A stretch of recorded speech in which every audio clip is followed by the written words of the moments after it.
नाही, अजितदादा शेवटी त्यांनी फोनवर बोलल्याची ते मी काल रात्री मीडियाच्या माध्यमातून बघितलं. त्यांचा बोलण्याचा हेतू काय होता, तिकडे काय त्याच्याबद्दल समाधान निर्माण झालं. शेवटी अजितदादा किमान चुकीच्या कामाला फार त्या ठिकाणी कुणाला फोन करत नाही.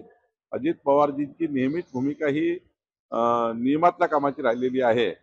कुठल्या संदर्भाने फोन केला किंवा त्यांना एखादा सांगणार जो असतो आम्हाला, आमच्याकडे जेव्हा एखादी तक्रार येतं, तेव्हा तक्रारीत आम्हाला एखाद्या वेळेस चुकीचं सांगतं. आम्ही एखादा फोन लावतो, अधिकाऱ्याकडनं समजून घेतो.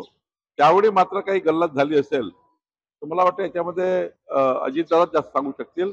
पण मला याच्यातला थोडा अनुभव आहे, की कुणी आपल्याकडे जेव्हा एखादं काम करायला येतो, तेव्हा आपण तात्काळ त्याच्याकरता फोन लावतो. आणि त्या फोनमधनं मग मात्र समोरच्या अधिकाऱ्याची बाजू काही येत नाही. ती बाजू नंतर आली, की ते नियमबाह्य होतं, ते नियमाच्या बाहेर होतं. सांगणारा असं सांगतो आपल्याला येऊन, "नाही, माझं नियमात आहे.